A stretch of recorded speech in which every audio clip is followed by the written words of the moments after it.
വിശുദ്ധ വേദപുസ്തകം തുറക്കാം. ലൂക്കോസിൻ്റെ സുവിശേഷം 2-ാം അധ്യായത്തിൻ്റെ 37-ഉം 38-ഉം വാക്യങ്ങൾ നമുക്ക് വായിച്ച് കേൾക്കാം. ലൂക്കോസിൻ്റെ സുവിശേഷം 2-ാം അധ്യായത്തിൻ്റെ 37-38 വാക്യങ്ങൾ വളരെ സുപരിചിതമായ വാക്യങ്ങളാണ്. നമുക്ക് ആ വാക്യങ്ങൾ വായിച്ച് കേൾക്കാം. ഹല്ലേലൂയ. 2-ാം അധ്യായം 37-38 വാക്യങ്ങൾ.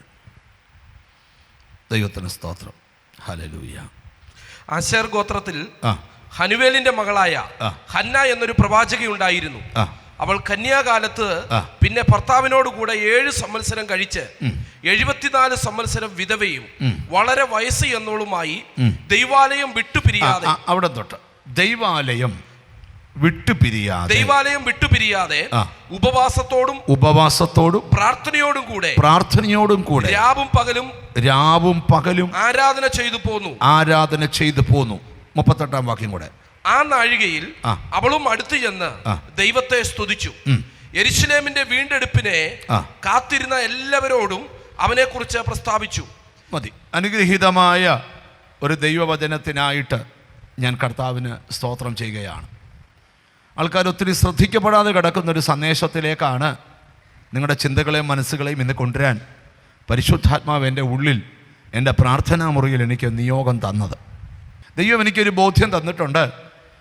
ഉപവസിച്ച് പ്രാർത്ഥിക്കുന്ന ഒരു ദൈവപൈതൻ്റെ ജീവിതത്തിൽ ഏറ്റവും വലിയ വിടുതല. നമ്മളെ കൊണ്ട് കഴിയാത്ത കാര്യങ്ങൾ ദൈവം ചെയ്യുമെന്ന് ഉറപ്പുള്ളവരാണ് ഉപവസിച്ച് പ്രാർത്ഥിക്കുന്നത്.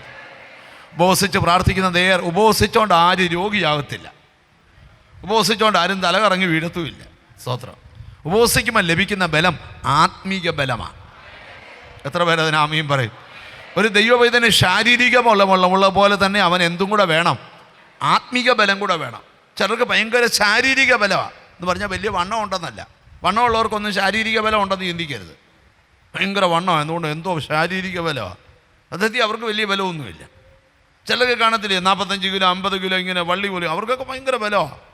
ചിലർക്കൊക്കെ ഭയങ്കര അസ്ഥിമൂപ്പുള്ള ആൾക്കാരുണ്ട്. ഒന്ന് മൽപ്പിടുത്തം നടത്തി നോക്കണം, നീ തോറ്റു അവർ ജയിക്കുകയും ചെയ്യും. അപ്പോൾ ഉപവാസത്തിൻ്റെ ബലം ശാരീരിക ബലമല്ല, കായിക ബലമല്ല, മറിച്ച് എന്ത് ബലമാണ്? ആത്മീക ബലമാണ്. ദൈവത്തിന് സ്തോത്രം. ഇവിടെ ഒരിക്കൽ കർത്താവിൻ്റെ ശുശ്രൂഷയിൽ നിന്നപ്പോൾ കർത്താവിൻ്റെ ശിഷ്യന്മാരുടെ പരീക്ഷന്മാരും ശാസ്ത്രിമാരും ചെന്ന് പറഞ്ഞു, യോഹന്നാൻ്റെ ശിഷ്യന്മാർ ഉപവസിച്ച് പ്രാർത്ഥിക്കുന്നുണ്ട്, പക്ഷെ നിൻ്റെ ശിഷ്യന്മാരെന്താ ഉപവസിച്ച് പ്രാർത്ഥിക്കാത്തതെന്ന് ചോദിച്ചു. പറഞ്ഞ കർത്താവ് പറഞ്ഞു, മണവാളം കൂടെ ഉള്ളപ്പം ഉപവാസം ആവശ്യമില്ല. മണവാളം പിരിയുന്ന കാലം വരും, അന്ന് അവർ ഉപവസിച്ചോളൂ. ആരാ മണവാളൻ? ക്രിസ്തു. അവൻ നിങ്ങളെ വിട്ട് പിരിയുന്ന കാലം വരും. അതായത് ഈ കാലങ്ങളിൽ ഉപവാസം വേണമെന്ന് കർത്താവ് വെളിപ്പെടുത്തുക. ദൈവത്തിന് സ്തോത്രം. അപ്പോൾ ഉപവസിക്കുന്നതിൻ്റെ പ്രത്യേകത എന്താണ്? ഒരു കാലഘട്ടത്തിൽ പഠിപ്പിക്കലുണ്ടായിരുന്നു ഉപവാസവും ഒന്നും വേണ്ടാന്ന്. ദൈവത്തിന് സ്തോത്രം. എന്നാൽ ഞാൻ നിങ്ങളോട് പറയാം, ദൈവമക്കൾക്ക് ഉപവാസം വളരെ അത്യാവശ്യമാണ്. കാരണം ഞാൻ നിങ്ങളോട് പറയാം, നമ്മുടെ കോടതിയും പോലീസ് സ്റ്റേഷനും നമ്മുടെ ദൈവത്തിന് സ്തോത്രം എല്ലാ പ്രശ്നങ്ങളും തീർക്കുന്ന ഒറ്റ സ്ഥലമാണ്, അത് ദൈവകോടതിയാണ്. എത്ര പേർ വിശ്വസിക്കുന്നവരുണ്ട്? നമ്മളെ കൊണ്ട് തീർക്കാൻ കഴിയാത്ത പ്രശ്നങ്ങൾ ദൈവത്തിൻ്റെ മുമ്പിൽ വരുമ്പോൾ ദൈവം ആ കാര്യം തീർത്തു തരും. എനിക്കെന്തോ ദൈവാത്മാവ് ഉറപ്പ് തരിക, ഈ ദിവസങ്ങളിൽ ഈ ശുശ്രൂഷ കണ്ടുകൊണ്ടിരിക്കുമ്പോൾ നിൻ്റെ വിഷയത്തിന് ദൈവം തീർപ്പ് തരട്ടെ, നിന്റെ കുടുംബത്തിന് ദൈവം തീർപ്പ് തരട്ടെ, നിന്റെ തലമുറയ്ക്ക് വേണ്ടി ദൈവം ആ വിഷയത്തിന് പരിഹാരം തരട്ടെ.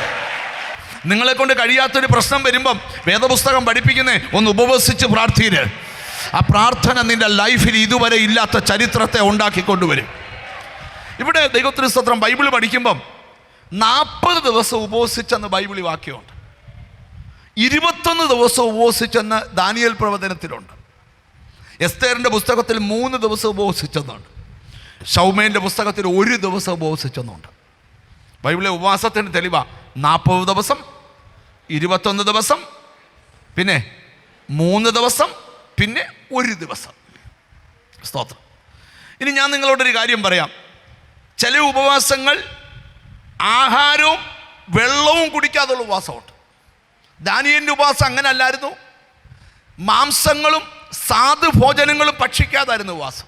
അത് ദാനിയേൽ പ്രവചനത്തിൽ പഠിപ്പിക്കുന്നുണ്ട് നമ്മളെ. മോശയുടെ ഉപവാസം ആഹാരവും വെള്ളവും കുടിക്കാത്തുള്ള ഉപവാസമായിരുന്നു. സ്തോത്രം.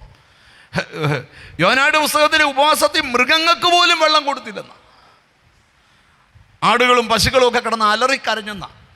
സ്തോത്രം. ഒരു വിഷയം, ആ പ്രാർത്ഥനയ്ക്ക് നടുവിൽ മണിക്കൂറുകൾക്കകം കാണത്തക്ക വിടുതൽ ഇറങ്ങി. സ്തോത്രം. ഞാൻ നിങ്ങളോട് പറയാം, നിങ്ങൾക്ക് ചെല്ലാൻ പറ്റാത്ത സ്ഥാനത്ത് കർത്താവ് ഇറങ്ങും. ഉപവസിച്ചാൽ മതി. പക്ഷെ ഉപവസിക്കുക എന്ന് പറഞ്ഞാൽ പ്രാർത്ഥിക്കണം. സ്തോത്രം. ഞാനിപ്പോഴും ഓർക്കുക, ഒരിക്കലൊരു ഫാമിലി എന്നെ കാണാൻ വന്നപ്പോൾ അവർ പറഞ്ഞു, അവരുടെ മോള് ഒരു ആക്സിഡൻ്റ് ഉണ്ടായി, മയങ്ങിപ്പോയി. ഡോക്ടർമാർ എത്ര മരുന്ന് കൊടുത്തിട്ടും വെന്റിലേറ്ററിൽ നിന്ന് മാറ്റാൻ പറ്റുന്നില്ല, മയക്കം തെളിയുന്നില്ല. 10-45 ദിവസം കിടക്കുക ഒരേ ലെവല്. ആ പേരൻസ് പറഞ്ഞു, ഞങ്ങൾ 5-6 ഉപദേശിമാരെയും കൂടെ വിളിച്ചു ഒരു ഉപവാസം ഇരുന്നു. 3-ാം ദിവസം ഉച്ചയ്ക്ക് 2 മണിയായപ്പോൾ ഡോക്ടർ പറഞ്ഞു, നിന്റെ മോള് കണ്ണു തുറന്നു. കണ്ടോ പ്രാർത്ഥനയുടെ ശക്തി? കണ്ടോ? ഞാൻ നിങ്ങളോട് ദൂത് പറയാം, നിനക്ക് കഴിയാത്തത് പ്രാർത്ഥനയുടെ നടുവിൽ വെളിപ്പെടും.